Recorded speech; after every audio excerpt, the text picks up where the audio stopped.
Los pueblos y las naciones carecen de voluntad. Si los intereses, los sentimientos y las voluntades son estrictamente individuales, también han de serlo la pertenencia a una nación u otra. Así de contundente se muestra Kiko Rosique en El cuento de las naciones, un libro editado en formato digital que sin duda sorprenderá a muchos de los que defienden como un hecho irrefutable la existencia de una nación vasca, una nación catalana o una nación española. Sobre esta obra, que es erudita, y sus ideas vamos a hablar con el autor, que ha venido a Periodista Digital. Muchas gracias, Kiko. Hola, ¿qué tal? Gracias a ti. Bueno, Kiko, se discute constantemente si España es una nación, si lo es el País Vasco, si lo es Cataluña, pero tú señalas en el libro que en realidad nadie profundiza y define qué es una nación en este debate que tenemos constantemente. ¿Por qué no quieren definir una nación? Bueno, supongo que a nadie le interesa definir la nación. Es mejor para todos darlo por sobreentendido, presentarlo como una verdad irrefutable a fuerza de no discutirla, y de esa forma pues se perpetúa el debate porque nadie entra a discutir el fondo de la cuestión y no se puede verificar. Y bueno, en el caso de que existan o exista algo parecido, ¿qué sería una nación? Bueno, yo lo que sostengo es que las naciones no existen. No existen como entidad objetiva. No es verdad que los españoles, ni los catalanes, ni los vascos compartan una identidad, una cultura, una lengua, una historia comunes, sino que eso, que deberían ser los elementos constitutivos de una nación. O sea, como vemos esto, concluimos que hay una nación. Esto es lo contrario. Damos por hecho que existe la nación y luego le construimos una identidad, le construimos una historia, describimos su historia, pero yo creo que no existen las naciones. Existen los estados, existen las comunidades autónomas, que pueden ser estados un día. Se puede reformular sus relaciones de forma cívica, sin sentimentalismos, y luego existen personas, movimientos, que sienten o tienen sentimiento nacionalista, creen que existe su nación, pero bueno, todos damos por hecho que los sentimientos son algo privado, personal, y que no debería formar parte nunca de la agenda política ni del debate público de un país. Hay gente que cree en Dios, hay gente que cree en Dios también, mucha gente que cree en Dios, y nadie piensa que el mensaje divino, supuestamente divino, tenga que formar parte de la política de un país, salvo los nacionalismos, que son, pues podemos decir, una teocracia autorizada. Y bueno, otra cosa que dices y que es sorprendente es que todo patriotismo es nacionalista. Hay, sin embargo, quien distingue entre patriotismo y nacionalismo, o incluso quien distingue entre nación e identidad, entre sentimiento nacional y nacionalismo. Para ti no hay matiz posible. Yo pienso que no, porque todo patriota piensa, o todo patriota piensa que su nación tiene derecho a ser un Estado o a mantener su unidad. Y es igual que se distingue, por ejemplo, entre España nación constitucional y Cataluña nación excluyente o identitaria o tal. Cataluña, el día que sea independiente, sí lo es. El día siguiente ya será una nación constitucional, tendrá su constitución, su Estado de Derecho y cumplirán las leyes y tal. Y si a los nacionalistas españoles les duele que se parta España, no es porque crean que su nación es constitucional, sino porque la sienten como propia, sienten que es su propia, su comunidad, y les duele que se rompa. Aquí incluso entramos en una dicotomía que tú presentas, ¿no? Por una parte hay quien defiende la nación basándose en la voluntad o en la nación constitucional que decía Aznar, o la voluntad que dice Artur Mas y otros nacionalistas catalanes, pero al mismo tiempo también defienden la nación basándose en la historia. ¿Cómo se rompe esta contradicción aparente? Yo creo que es una contradicción, sin más. Entonces, todos los nacionalismos critican que el otro recurra a la historia, pero no le importa recurrir a la historia en su propio caso. Eso es lo que hace el debate irresoluble. O sea, no se puede contradecir un nacionalismo desde otro nacionalismo, porque emplean las mismas categorías y los mismos argumentos y los mismos razonamientos. Pero sí se puede, creo, que es lo que intento hacer, refutar todos los nacionalismos, y en caso de que haya que plantear el debate territorial en España, que yo creo que se plantea porque hay patriotismos y porque si no, no se plantearía. En caso de que haya que plantearlo, pues plantearlo de modo puramente cívico. O sea, ¿cómo nos organizamos para estar mejor? Y en ese caso, los sujetos de decisión no serían las naciones, que son una abstracción. O sea, yo no tengo nada con que un grupo humano decida cívicamente si le apetece organizarse políticamente de una forma o de otra, juntarse a unos, separarse de otros. Pero es que Cataluña en este caso no es un grupo humano. Cataluña es una abstracción como cualquier nación. O sea, no hay un grupo humano compuesto por 7 millones de habitantes, de los cuales conoces a 100 o 200. No es un grupo humano, es una abstracción. De hecho, bueno, tú, una cosa que sorprende, vas avanzando a lo largo del libro y al final tú dices, bueno, casi es mejor dejar las cosas como están, que se mantenga la integridad de España, no por nacionalismo, no por patriotismo, pero planteas que en el caso de que hubiera referéndum de independencia debería ser de un modo muy, muy distinto. ¿Puedes explicarnos cuál sería para ti el modelo que habría que seguir en el caso de que se decida que no hay que mantener la unidad? Casualmente hemos dado en vivir juntos, entonces tenemos que arreglar las cosas que nos competen a todos de la mejor manera posible. Creo que sería lo ideal, fuera de sentimentalismos y tal. Ahora bien, a mí no me compete, me puede parecer una estupidez que un grupo de gente considere que los sentimientos deben derivar en un modelo de organización territorial, pero a mí no me compete evitar que un grupo humano cometa una estupidez. Ahora bien, si seguimos la lógica nacionalista que apela a la democracia, el sujeto de decisión no puede ser la nación, por lo que digo yo, no es un grupo humano. Entonces yo pienso que si un barrio, una comunidad de vecinos, un municipio pequeño decide adscribirse a una entidad jurídica administrativa superior, pues yo no puedo negarlo. Si otro piensa lo mismo y se juntan, no puedo negarlo tampoco. Si al final, a fuerza de unirse, llegan todos a constituir lo que es ahora Cataluña, pues bien. Pero si hay otro grupo, por ejemplo el Cinturón Metropolitano de Barcelona, que es evidentemente no catalanista, porque hay muchos emigrantes, pues también habría que respetarlo, porque no se puede imponer los sentimientos y la voluntad de la mayoría de tus convecinos a la tuya. O sea, es decir, si una nación existe objetivamente y tiene derecho a autodeterminarse, pues hay que apechugar con ello. Pero si solo son sentimientos o voluntades individuales, pues es como la religión. No puedes imponer una religión de Estado a ti que no compartes esa religión solamente porque la comparte la mayor parte de los vecinos, de tus vecinos. No se puede hacer. Eso sería como imponer a Cataluña lo que decía toda España. Es lo mismo que imponer a los hospitales de Llobregat lo que impongan todos los catalanes. ¿Y sería viable un modelo donde, por ejemplo, Barcelona capital fuera Cataluña, alrededor, como si fuera un donut, estuviera España y alrededor de nuevo Cataluña? Ese no es mi problema. O sea, igual no sería un Estado viable, pero es que un Estado viable ya tenemos. De lo que se trata, o lo que pretenden los nacionalistas, es relacionar los sentimientos privados de una serie de gente y convertirlos en una entidad política. Si se hace así, yo contra la democracia no tengo nada, pero no es la democracia de un sujeto llamado Cataluña, es la democracia de todas las partes, de todas las partes que componen Cataluña, que son muchas. Yo no quiero, ya un Estado viable ya tenemos, ¿no? Ya se puede vivir en un Estado cívicamente, hacer las cosas, tal. Cada uno puede tener el sentimiento que tenga. Si consideramos que es un imperativo relacionar nuestro modelo territorial con lo que sienta la gente, pues habrá que hacerlo de esta forma. No se puede decir el sujeto político es Cataluña y lo que decidan dentro sus minorías no tiene ninguna importancia. Siempre se ha hecho eso. Después de la Primera Guerra Mundial, pues se formaron estados supuestamente basados en la autodeterminación, que a su vez tenían dentro naciones irredentas, minorías que también reclamaban lo mismo, algunas alemanas, lo que derivó luego en la Segunda Guerra Mundial.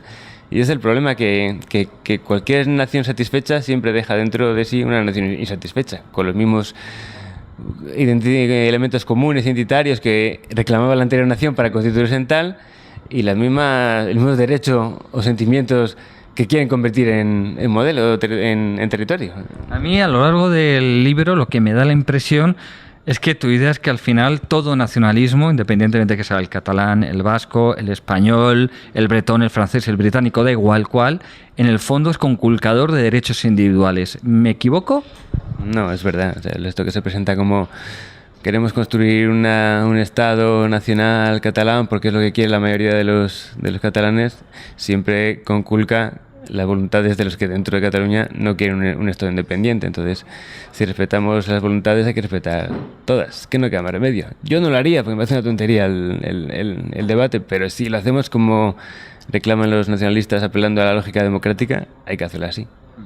Como tú señalas, bueno, el término, aunque hay gente que te dice, bueno, pues España es una nación con 500 años, otros van a 2000 años, Cataluña es una nación de 1000 años. Y así, bueno, Francia, de no sé cuántos cientos de años. Pero al final parece ser que el concepto moderno, aunque no sabemos muy bien cuál es, pero ese concepto moderno tendría unos 2 siglos, no sé, llama la atención que, digamos, los documentos fundacionales, o digamos las etapas fundacionales serían la independencia de Estados Unidos y la Revolución Francesa. Pero tú tú señalas que si vas a la Declaración de Independencia de Estados Unidos, a su Constitución, o a Francia, no encontramos referencias ni culturales, ni siquiera nacionales en estos documentos fundacionales de estas supuestas naciones. Entonces, ¿cómo hemos llegado al punto actual desde ahí? Es una cosa curiosa porque el concepto de nación existía ya antes de la Revolución Francesa. Se llamaban naciones a los estados. Bueno, antes de eso, la procedencia geográfica de los estudiantes de las universidades medievales se llamaba naciones, había, pero como dato puramente descriptivo, ¿no?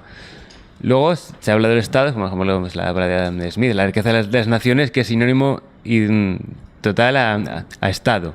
Luego llega la Revolución Francesa y pasa a definir nación como el conjunto de los ciudadanos que viven en Francia, no en oposición a otra nación, sino en oposición a los estamentos nobiliarios, que hasta ahora eran los únicos sujetos políticos de los países. Y luego llega el romanticismo, que es quien dota de contenido identitario, se inventa que los que viven en un determinado lugar comparten identidad, lengua, historia comunes, y entonces se produce una curiosa componente de acepciones. Cuando era un Estado, nadie lo dotaba de contenido identitario. Ni siquiera se refería al conjunto de la población, porque solamente existían las clases nobiliarias y los reyes, las dinastías. Luego se extiende o se nombra con el concepto de nación a todos los ciudadanos de un determinado país. Y luego llegan los románticos y le dan contenido identitario. Pero Herder, que es el que inventa el contenido identitario de la nación, ni siquiera pretendía que las naciones tuvieran que tener una entidad política. Entonces los nacionalistas cogen un poco de todo. Tenemos que ser un Estado porque naciones era Estado antes. Somos todos los ciudadanos, porque ya la democracia se refiere a todos los ciudadanos y no solamente a las clases nobiliarias, y encima es que tenemos los contenidos identitarios y por tanto podemos convertirnos en Estado. Esa es la componente del concepto. ¿Y por qué en España, en algunos otros casos, tú citas, por ejemplo, también el tema de los flamencos en Bélgica, por qué se da tanta importancia al nacionalismo de cualquier signo a la lengua? Porque incluso tú lo dices, está el caso suizo donde conviven 4 lenguas sin mayor problema. ¿Por qué se le da tanta importancia y por qué se manipula tanto con la lengua? Esto es curioso también porque la lengua solamente se considera elemento distintivo de la nación, también por los románticos alemanes, pero porque había alemanes en muchos estados. Entonces lo único que tenían en común para reclamar una nación alemana era la lengua. Si los alemanes hubieran hablado otras lenguas distintas, cada una la del estado en que vivían, en Austria o en Imperio Austrohúngaro, en Italia, si hubieran tenido lenguas distintas, pero hubieran tenido, por ejemplo, un mismo tipo de sombrero, ahora consideraríamos que un elemento distintivo de la nación no es la lengua, sino el tipo de sombrero. O sea, que es una cosa absurda. Luego, además, es que hay un paradigma que escribe muy bien Foucault en esa época, según la cual se pasa a considerar que el lenguaje, que antes era un elemento meramente referencial, convencional, lo que también empieza a surgir años más tarde, que es ponemos una palabra que se refiere a un significado, pero la relación entre ambos es arbitrario, ¿no? Pero los románticos piensan que la palabra que ponemos a una realidad es lo que define nuestra experiencia de esa realidad. Entonces, como que todo un pueblo, al tener la misma palabra para ese objeto, es la experiencia que le comunica a ese objeto, y por eso pone esa palabra que no podría ser otra, no es convencional, esa palabra no podría ser otra. Eso supone la presunción previa de que existe un pueblo que tiene la posibilidad de tener una experiencia compartida de un objeto, lo cual es falso. Las lenguas no evolucionan así. Un día alguien inventa una palabra o la coge de otro idioma, se va extendiendo o no se va extendiendo, y así los demás lo van adoptando por convención. No es verdad que todos tengamos una experiencia de una realidad la misma y por eso utilicemos esa palabra, no es así. Pero para el nacionalismo sí es así. Por tanto, la lengua no es un elemento que, al existir, nos permita concluir que existe una nación. Pensamos que la lengua es el elemento constitutivo de la nación porque antes pensamos que hay una comunidad que comparte esa experiencia de la nación. Es un argumento circular y, por tanto, no es válido. Sí, porque, incluso efectivamente hay casos donde el nacionalismo no se define por la lengua. Por ejemplo, en Irlanda del Norte, la fractura no está en la lengua, hablan inglés, tanto protestantes como católicos. Hay la fractura. Digamos, lo que se reivindica es la identidad casi religiosa, aunque tampoco es religioso, porque no es un tema teológico, sino que se agarran ahí, ¿no? Entonces, al final los nacionalismos se agarran a cualquier cosa.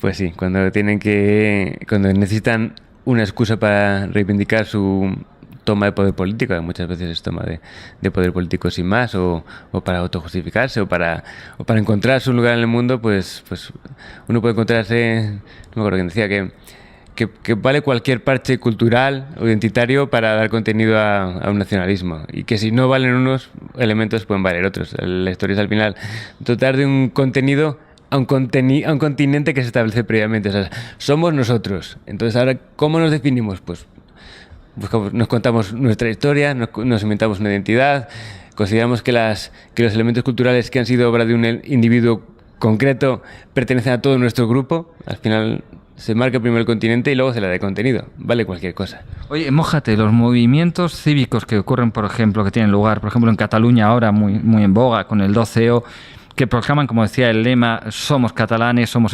catalans, somos españoles, que reivindican esa doble identidad sin mayor problema. ¿Pueden ser considerados nacionalistas españoles o no?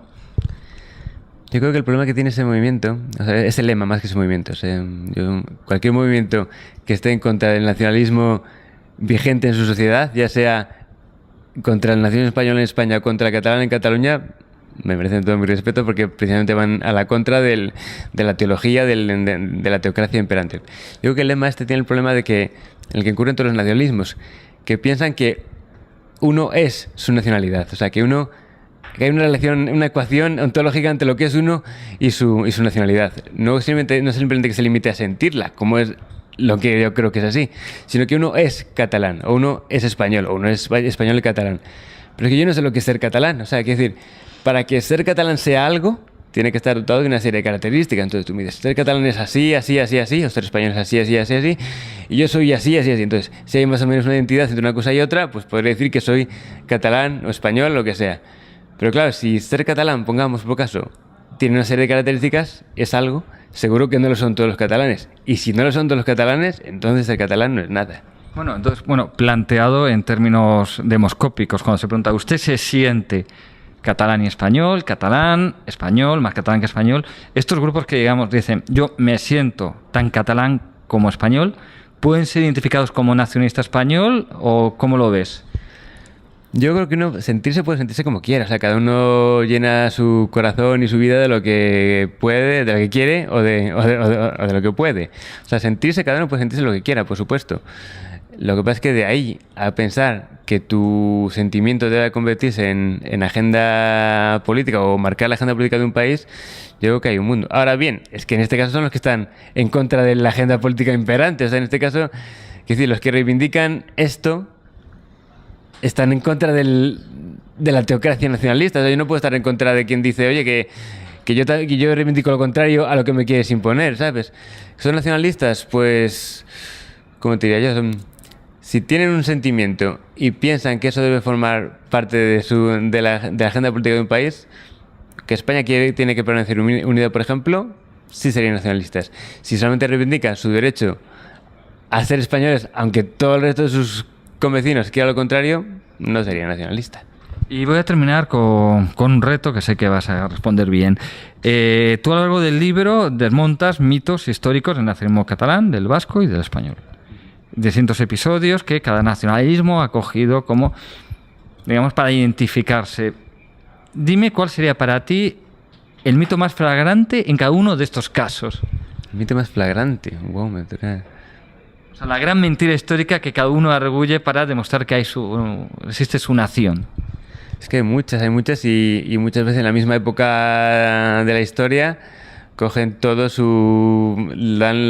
tienen un mito en cada época, aunque el problema de la historia es que la historia tiene tantísimos hechos que uno puede coger lo que quiera de la historia para darse la razón. Yo digo en el libro que la historia es como una puta, que tiene un ratito para todo el mundo. Pues uno puede coger lo que quiera porque siempre va a encontrar hechos que le den la razón y luego lo unes con línea de puntos y así trabas la historia de la nación en marcha. Bueno, me has preguntado un hecho concreto. Pues es que no sabía decirte, te podría decir muchísimos. No sé decir cuál más que otro, no sé cuál te puedo decir. Pues esto. Por ejemplo, del catalán hablas de los segadors, los segadores, sí. Pero también de los requetos de Nueva Planta, de la guerra de sucesión. Por ejemplo, entre estos tres, que son tres a los que das mucha importancia, ¿cuál sería el más importante para ti y el más falseado?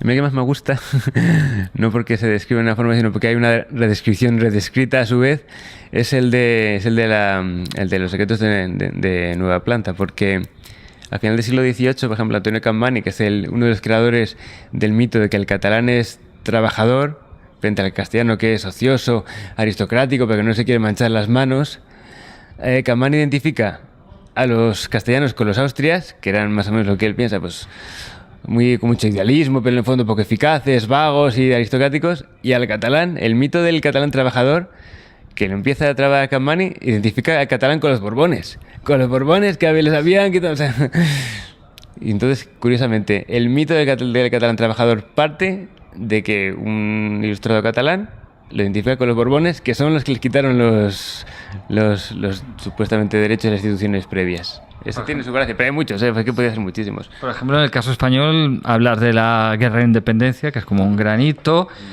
Hablas también de la unificación de los reyes católicos. Para ti, ¿cuál sería el gran? Es que me toca elegir mucho.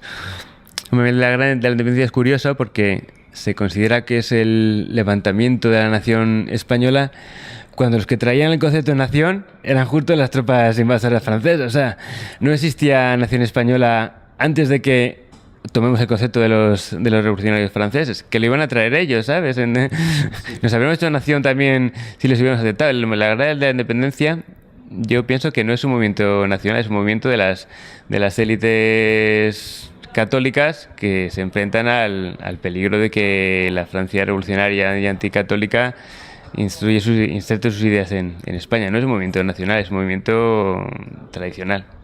Tradicional, a pesar de que, digamos, las líneas liberales tuvieran tanta importancia en las Cortes de Cádiz. Luego la guerra de la independencia, lo curioso es que, como dices, se convierte en un mito de todos. Se convierte en un mito de los conservadores porque es un movimiento religioso, y de los liberales porque una de las supuestas esencias que los liberales atribuyen a los españoles es su irreductibilidad, su eterna independencia, que no se dejan invadir por nadie. Entonces también les vale porque se enfrentan contra el francés. Las Cortes de Cádiz, las Cortes de Cádiz son ya, efectivamente, adoptan las ideas revolucionarias francesas y las aplican en España, pero las Cortes de Cádiz no son las que se levantan el 2 de mayo, no tienen nada que ver. De hecho, luego cuando en 1823 nos vuelven a invadir los franceses para reponer a Fernando VII, se levantan contra las Cortes contra el trono liberal que heredaba las Cortes de Cádiz. O sea que, y la gente que se une a ese movimiento son los mismos que se habían unido contra los franceses en 1808. O sea, no tiene nada que ver los 2 de mayo con las Cortes de Cádiz, que a su vez, por cierto, que recordad que quien redactó el borrador sobre el que se trabaja en las Cortes de Cádiz fue el que redactó la Constitución de Bayona.